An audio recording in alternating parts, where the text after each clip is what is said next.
투자자의 입장에서 빠르고 정확한 시황을 전달드릴 최경진의 퀵 시황입니다. 오늘 장은 상승을 했습니다. 계속 박스권에서 이렇게 움직일까요? 오늘은 시장이 2번 넘게 출렁거렸던 것 같은데요. 말씀드릴 게 많을 것 같네요. 예. 바로 질문 드리도록 하겠습니다. 어제 미국 시장은 나스닥은 상승을 했고 다우 시장은 하락을 했어요. 인프라 부양책의 영향인 것 같은데 어떻게 봐야 할지 궁금합니다. 네, 인프라 부양책이 나오면 인프라 부양책에 해당되는 주식들이 올라야 되고 그거하고 상관없는 주식들은 오히려 빠져야 되는데 시장이 반대로 갔어요.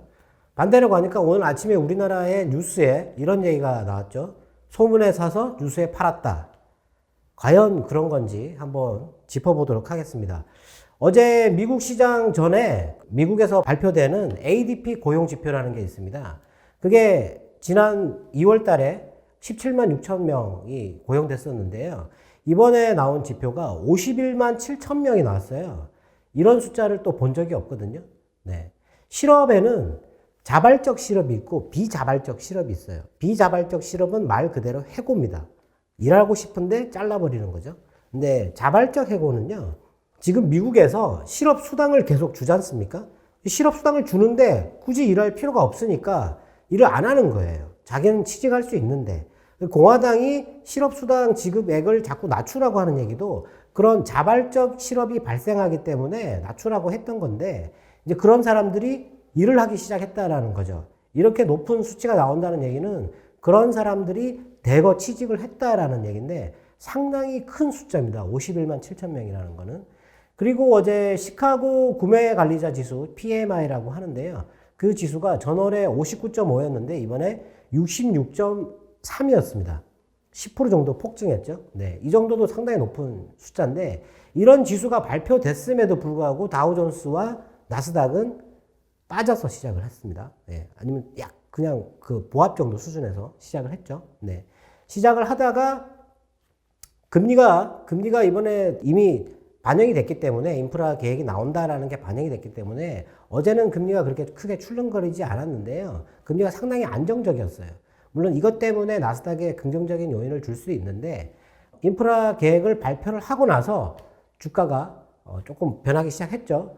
그래서 이제 뉴스에 팔았다 이렇게 얘기할 수 있겠지만 인프라의 내용 중에 증세가 들어가 있죠. 법인세가 21%에서 28%로 올라가고 글로벌 그 법인세 기준이 또 21%로 올라간다라는 얘기였습니다. 그리고 개인 그 과세도 고소득자 과세도 상향되는 그런 게 있었는데 증세 문제가 지금 시장에 엄청나게 큰 충격을 줄 수 있다. 지금 안 좋은 악재다. 이렇게 해석하시는 분도 계신데요. 일단 민주당 하원 의장이 이 법안은 이 인프라 부양책은 이 증세와 같이 추진될 것이고 7월 4일까지 통과되는 게 목표라고 했습니다. 근데 공화당 대표가 바로 증세안을 같이 추진하면 통과 못 시킨다라고 잘라버렸죠. 네. 그러면 이 부양책도 계속 지연되겠죠. 네. 그러니까 뉴스에 팔았다라기보다는 이게 지연될 우려가 있는 거죠. 그리고 증세에 대한 부담이 조금 있었다라고 보여지는데 트럼프 대통령 이전에 법인세가 35%였어요. 그거를 트럼프가 21%로 낮췄죠. 그런데 바이든은 28%라고 했고 월가는 25%로 예상을 했습니다. 근데 25%로 예상을 했는데 그게 28%로 나왔다고 해서 악재냐? 제 생각에는 악재가 되긴 좀 어렵지 않을까 싶은데요. 부채가 많이 증가해 있는데 이 국가가 이 부채를 줄이기 위해서 세수 확보 노력을 하지 않는다면 미국에 투자하고 있는 달러와 미국채에 투자하고 있는 만일에 그 투자국들은 과연 어떤 생각을 할 수 있을까요? 그래서 미국 내에서는 이런 세수 확보에 대한 노력을 계속 보여줘야 됩니다. 예. 긍정적인 내용이라고 생각하는데 물론 당연히 21%에서 28%면 세금을 30% 정도 증가시키는 거니까 기업의 실적이 그만큼 줄어들지 않겠느냐는 게 또 오늘 뉴스로 나왔죠. 그런데 지금 물가 상승이나 투자되는 비용이나 그런 걸 따져보면 이 정도 상승은 크게 문제될 게 없다고 생각하는 겁니다. 실적 감소가 그렇게 크지 않을 것이다. 네. 그래서 증세에 대한 부담보다는 공화당 대표가 이 증세 때문에 부양책을 통과를 못 시키게 막아버리는 게 악재가 되지 않았을까 이렇게 생각되고요. 그리고 어제 올랐던 쪽이 반도체가 좀 많이 올랐고 전기차 쪽도 많이 올랐는데요. 마이크론이 실적을 발표를 했죠. 근데 우리나라에 오늘 나왔던 마이크론의 뉴스를 보면 실적 그 내용만 나왔습니다. 제가 지난번에 말씀드렸지만 실적 내용만 본다 그랬잖아요. 우리나라 사람들은. 네. 그 뒤에 컨퍼런스 콜 봐야 된다고 그랬지 않습니까? 마이크론이 뭐라 그랬냐면 D램은 가격 상승 압박이 상당히 강하다. 그래서 향후에 2분기 이후에 가격이 많이 올라갈 것 같다. 근데 낸드는 지금 투자를 줄여야 될 것 같다. 생산을 줄여야 될 것 같다라고 얘기를 했어요. 예. 그런데 오늘 그 나온 뉴스 중에 일본의 키옥시아를 마이크론과 웨스턴 디지털이 인수하려고 한다라는 뉴스가 있었죠. 네. 근데 우리나라의 SK 하이닉스라는 회사가 인텔의 낸드 사업부를 돈을 큰 금액을 주고 샀잖아요. 그럼 어제 마이크론의 그 컨퍼런스 콜 내용을 보면 하이닉스는 빠져야 되는데 이 키옥시아에 대한 그 지분 인수권 때문에 이 키옥시아에 대해서 지금 하이닉스가 4조 정도를 투자하고 있거든요. 그래서 수익이 발생한다는 거죠. 예, 인텔 사업부를 인수한 거를 그 비용을 충당할 수 있는 그런 호재가 되는 건데 지금 이 키옥시아가 삼성 다음으로 낸드 점유율이 2위입니다. 그 밑에가 바로 그 마이크론이거든요. 네. 근데 낸드에 대해서 지금 현재 마이크론이 전망을 낮게 보는데 키옥시아를 살려고 한다라는 거죠. 네. 이건 조금 혼조를 보일 수 있는 문제이긴 한데요. 일단 뭐 그런 실적 호전 문제도 있었고 그래서 나스닥이 더 오르지 않았을까. 네. 그렇게 보여집니다. 앞서서 부양책이 지연될 수 있다 이렇게 언급을 해주셨는데 그렇다면 인프라 관련된 투자에 대해서 어떻게 바라보시는지 궁금합니다. 일단 뭐 지연될 수는 있지만 어떤 규모가 나왔잖아요. 그리고 어제 발표된 내용 중에서 제가 보기에 핵심이 되는 게 있다고 보여지는데 일단 미국이 R&D에 투자하는 거를 1,800억 달러를 책정을 했어요. 200조입니다. 200조. 예, 연구 개발에만 200조를 쓰겠다라는 거고 그리고 전기차에 투자하는 게 1,740억 달러를 책정을 했어요. 이것도 거의 200조 가까이 되죠. 전기차 충전소를 10년간 50만 개를 짓겠다고 했는데 1년에 5만 개씩 짓는 겁니다. 상당한 양이죠. 네. 그리고 반도체에 500억 달러를 책정을 했어요. 원래 기존에 320억 달러 정도 예상을 한다고 했는데 500억 달러가 나온 거죠. 마이크론의 실적과 함께 반도체에 호재가 있어서 나스닥이 더 올랐다라고 볼 수 있겠습니다. 근데 그렇게 되면 이 인프라는 뒤로 이렇게 제쳐둬야 되는 거 아닌가 이렇게 싶은데 오늘도 우리나라 시장에서는 관련주들이 빠졌죠. 네, 우리나라는 소문에 사서 뉴스에 파는 거를 아주 충실하게 이행하는 투자자들이 있지 않습니까? 네. 그래서 그것 때문에 빠졌다고 보면 되는데 그렇다고 비중을 축소할 필요는 없을 것 같습니다. 오늘 아시아 시장은 반등을 했습니다. 어제 미얀마 리스크에 대해서 언급을 해주셨는데 이 미얀마 리스크가 반영이 되지 않고 있는 것 같습니다. 어떻게 생각하시나요? 어제 제가 뭐 소개령에 대해서 말씀을 드렸는데 소개령 그 다음날 바로 전쟁이 나는 건 아니지 않습니까? 네. 그걸 바로 그 다음날 주가가 빠진다고 얘기를 드리는 게 아니고요. 조심을 해야 될 뉴스라는 거죠. 오늘 미얀마에서 국민통합정부를 출범시켰어요. 네. 그래서 뭐 이게 출범되고 이제 지금 결집을 하지 않습니까? 민주진영이. 결집을 하고 나서 충돌하겠죠.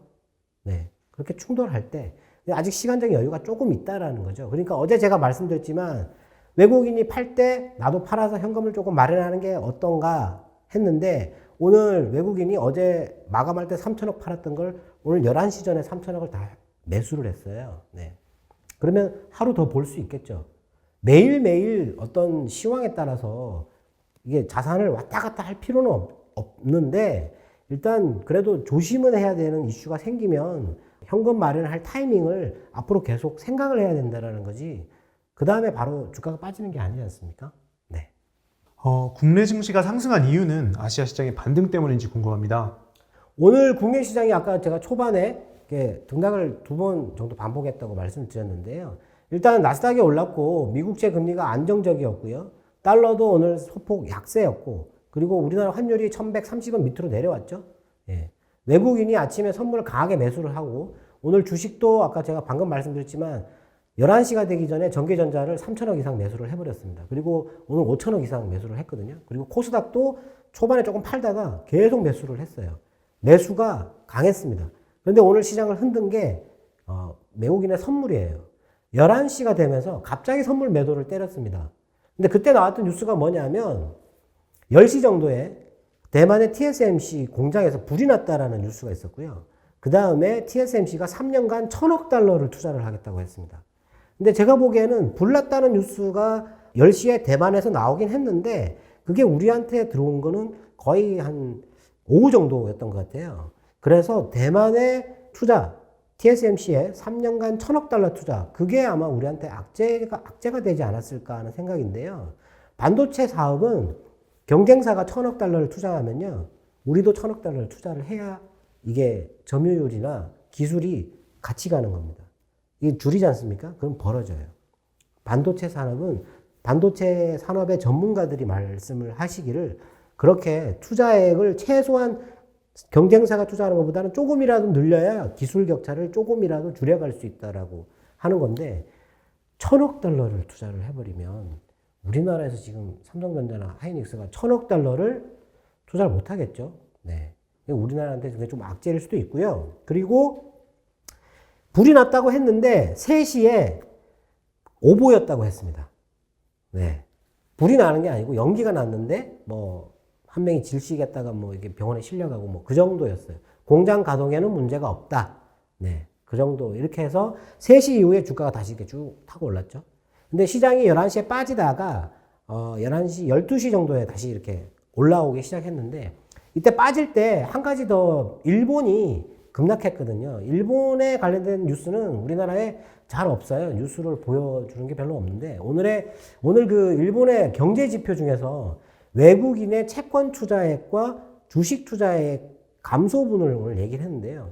채권 투자액은 5천억 엔에서 2천억 엔 정도로 줄었고요.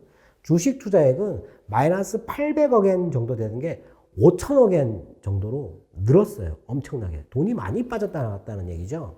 예.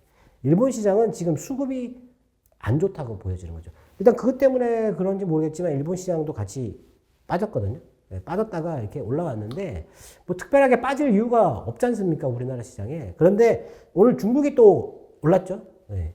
중국이 올랐는데 중국 뉴스를 또 보니까 그 뉴스를 제가 한번 딱 보고 그 뒤에 확인하려고 찾아봤는데 없어졌어요.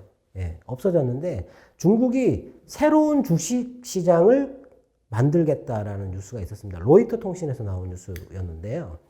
지금 중국에는 지금 제가 알기로는 6개 시장이 있는데 거기에 시장을 하나 더 추가하겠다라는 거죠. 코창판이 있으니까 7개가 되는데 이게 8개가 되는 거죠. 그 시장을 왜 만드느냐? 글로벌 기업들을 그 시장에 IPO 할 수 있도록 추진하겠다라는 얘기죠. 이걸 왜 만들까요? 이거를 왜 만들려고 할까요? 지금 들어오는 달러를 소화하려고 하는 곳이 이쪽이 아닐까 이런 생각도 듭니다. 예.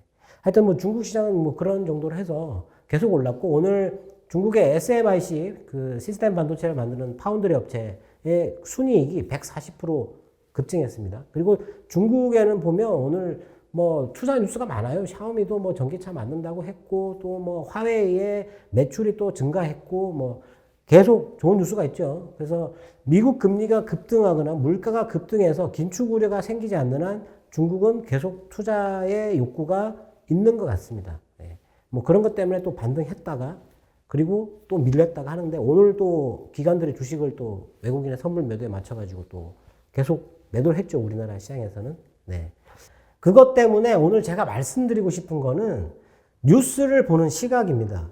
뉴스에는 여러 종류가 있는데요. 사실관계만 발표하는 뉴스가 있습니다. 예, 오늘 인프라 투자 계획을 발표했다. 그리고 그 내용은 이거다. 이런 사실관계만 발표하는 내용이 있어요. 그 뉴스만 보셔야 됩니다. 그 뉴스가 나오고 나서 그 다음에 시장이 움직이는 걸 봐야 돼요. 근데 보통 이 뉴스가 나오면 이 뉴스를 들고 기자들이 전문가를 찾아가죠. 찾아가서 이런 뉴스가 나왔습니다. 의견을 말씀해 주세요. 그러면 그 전문가가 의견을 얘기합니다. 근데 사람의 시각은 항상 다양하고 긍정적인 부분이 있으면 또 부정적인 부분이 있잖아요. 그 기자분이 어느 쪽을 찾아갔느냐에 따라서 의견이 달라진다라는 얘기죠. 예. 그런데 일반 투자자분들은 이 사실관계만 보고 투자를 판단하기가 어렵죠. 이거를 돈하고 연결시킬 수가 없어요. 예. 그렇기 때문에 전문가의 의견을 먼저 보게 되죠. 이걸 먼저 보게 되면 여기에 맞춰서 투자가 잘못될 가능성이 있어요. 저는 개인적으로 기업들이 발표하는 사업 보고서만 보고요. 뭐 수주 뉴스가 있거나 계약 체결 건수가 있거나 그런 것만 보고 숫자만 보고 그리고 사실관계 뉴스만 봅니다. 그리고 그거를 보고 그 시장이 움직이느냐 안 움직이느냐를 확인하는 거죠. 많은 분들이 그런 얘기를 했죠. 우리가 생활 속에서 돈과 연결될 수 있는 어떤 게 나오면 그걸 돈과 연결될 수 있는 그런 포인트를 찾아야 된다. 그래서 인기 TV 프로그램 앞에 있는 광고도 보고요. 길 가는 사람들이 뭘 입고 있는지, 뭘 들고 있는지, 뭘 먹고 있는지 관심 있게 봐라. 그래서 그걸 사든지 아니면은 내 지인이 다니고 있는 회사, 그 지인이 좋다고 얘기하면 그 회사 주식을 사고, 예. 아니면 또 다른 지인이 내가 이런 정보를 얻었는데 한번 사봐라. 그럼 또 사고, 예. 그렇게 투자를 하게 되지 않습니까? 근데 그렇게 해서 투자하기가 상당히 어렵습니다. 그렇기 때문에 뉴스와 시장의 움직임, 이걸 연결시켜서 돈과 관련되게, 예, 투자와 관련되게 생각하는 게 가장 중요합니다. 네. 오늘 뉴스가 뭐 나왔다가 오보였다가 뭐 이렇게 왔다 갔다 했기 때문에 그게 아주 중요했던 하루였습니다. 마이크로소프트에서 미군의 첨단 AR 고글 장비를 납품할 거다 이런 언급이 있었어요. 이게 주는 의미가 무엇인지 궁금합니다. 이 뉴스가 제가 보기에 오늘 나온 뉴스 중에서 가장 중요한 뉴스입니다. 신제품이 나왔어요. 예. 신제품이 나오면 혁신이 발생합니다. 그래서 이 신제품이 얼마나 중요한지, 우리에게 미치는 영향이 뭔지 빨리 파악을 해야 되거든요. 이 뉴스를 보면, 뭐, 어이구, 큰 건수 했네? 뭐, 24조 원, 10년 동안 12만 개, 하나에 $3,500? 예. 그거 외에는 뉴스에 나오는 게 없어요. 네. 그리고 그 마이크로소프트 직원들이 군사용으로 사용되는데 반대했다. 근데 뭐, CEO는 해야 된다. 뭐 이런 식으로 얘기했다. 그게 뉴스 내용이 전부였거든요. 네.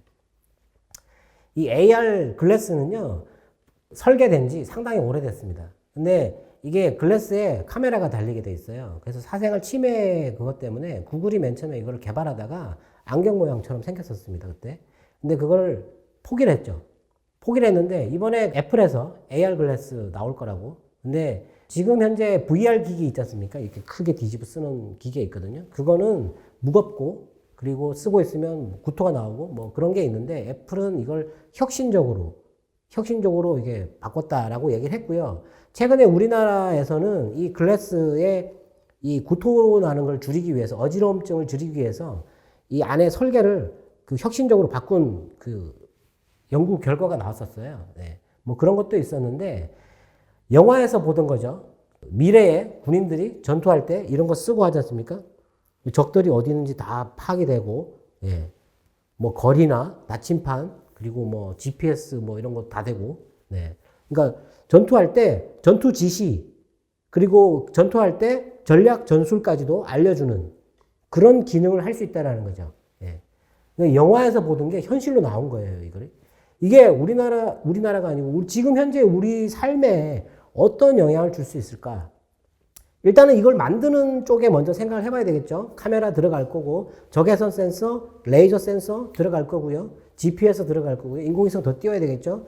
왜냐하면 자동차 한 대에 GPS 연결하는 것보다 사람 한 명에다가 GPS를 연결해야 되잖아요. 인공위성 더 많이 필요하겠죠. 네. 뭐 그런 쪽으로 빨리빨리 생각을 해야 됩니다. 네. 이게 앞으로 더 나와야 되는데, 일단 오늘 나온 뉴스만 가지고는 뭐라고 말씀을 드리긴 좀 어렵지만 혁신적인 제품이 하나 나왔기 때문에 이 제품에 대해서는 관심을 꼭 가지셔야 될 것 같습니다. 네. 오늘도 투자자분들의 궁금증이 해소되었는지 모르겠습니다. 오늘 같은 경우는 시장이 뭐 좋긴 했는데요. 방향을 좀 잡기가 조금 어렵고, 그리고 지금 아직 미얀마 뉴스도 진행이 돼야 되고, 그리고 오늘 또 코로나 쪽에 상당히 안 좋은 뉴스들이 많이 있었습니다. 아직 이것 때문에 지금 시장이 출렁거리지는 않는데 이 두 가지 위험이 있기 때문에 계속 경계를 하면서 투자를 하셔야 될 것 같습니다. 네. 저희는 내일 다시 인사드리도록 하겠습니다. 지금까지 최경진의 퀵시황이었습니다. 감사합니다.